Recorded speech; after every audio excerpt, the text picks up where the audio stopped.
अरविंद जी, भाजपा ने आपको मुबारकपुर से प्रत्याशी बनाया है। आप क्षेत्र में घूम भी रहे हैं। कैसा जन समर्थन आपको मिल रहा है और जीत के प्रति आपकी आश्वस्तता क्या है? देखिए, सबसे बड़ा समर्थन तो आदरणीय योगी जी, आदरणीय मोदी को मिल रहा है। जो 5 साल की सरकार में डबल इंजन की सरकार ने जो काम किया है आम आदमी के लिए, खास करके स्वच्छ भारत अभियान के तहत लैट्रिन देने का काम, खुले आसमान में रहने वाले व्यक्तियों को मकान, दवा के इलाज के लिए आयुष्मान कार्ड, किसान सम्मान निधि के लिए 2000 रुपये, और सबसे बड़ी बात है कि महिलाओं का जो असमत लूटने वाले सड़क पर घूमते थे, आज इस प्रदेश से बाहर हैं। गुंडा मुक्त प्रदेश है, शांति है, अमन चैन है। और कोरोना काल में जो प्रदेश सरकार और देश की सरकार ने 5-5 किलो यानी 10-10 किलो प्रति व्यक्ति अनाज देने का काम किया, वो आज जनता उस चीज़ को याद कर रही है।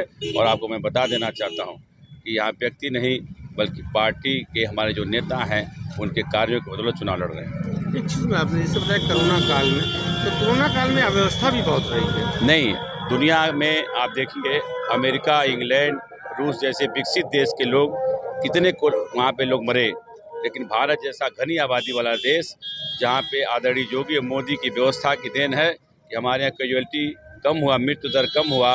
उसके बाद भी आप देखिए कि अमेरिका जैसा विकसित देश अपने लोगों को free of cost covid vaccine नहीं लगवा पाया, लेकिन दुनिया की सबसे बड़ी आबादी वाले देश में हमारे मोदी जी ने फ्री ऑफ कास्ट वैक्सीन लगाने का काम किया। हम इसके लिए उनको बधाई भी देते हैं कि अपने लोगों की जान माल की रक्षा किया उन्होंने। आप जिस विधानसभा क्षेत्र से प्रत्याशी हैं, बुनकर बहुल इलाका है जी, यहाँ के लोगों की कई समस्याएं हैं। साड़ी उद्योग के लिए जाना जाता है, उनकी विपणन की समस्या, बिजली की समस्या, इसके प्रति आप देखिए, जब से हमारी सरकार बनी हम 24 घंटा बिजली दे रहे हैं।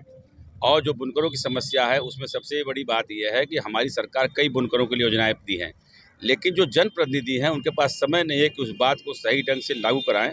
यहाँ उन लोगों के मिली भगत से करप्शन का शिकार रहा योजनाएं, और हमारे जो बुनकरों को लाभ मिलना चाहिए वो नहीं मिला।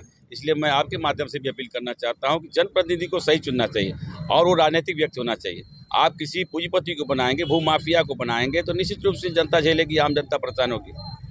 जीत को लेकर के आप कितना आश्वस्त हैं? जीत के लिए मैंने कहा ना कि योगी मोदी ने जो काम किया है उस काम की बदौलत हम अपनी बात नहीं कर रहे हैं। 300+ सरकार बनने जा रही है, ये योगी मोदी का काम का देन है। मुख्य मुकाबला किसके साथ आता है? देखिए, कोई मुकाबला नहीं, काम का है और भ्रष्टाचारियों के खिलाफ मुकाबला है।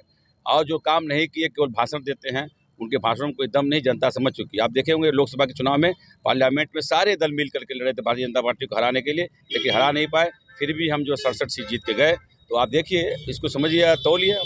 आजमगढ़ में कितनी सीटें? मुबारकपुर तो आप बता रहे हैं जीतेंगे। 10 सीट जीतेंगे। आजमगढ़ की 10 सीटें जनता ने तय मन बना लिया है। सबका साथ, सबका विकास। 10 में से 10 सीटें 10 सीटें जीतेंगे। भाई साहब, रिजल्ट आने दीजिए। मुख्य विपक्षी दल आपको ये कोई भी देखिए वो विपक्षी खाता खुला था, आपकी बार वो खाता भी नहीं। देखिए, पिछली बार इंजन की सरकार नहीं थी, योगी की सरकार नहीं थी, तो हमारे पास कुछ बताने के लिए नहीं था।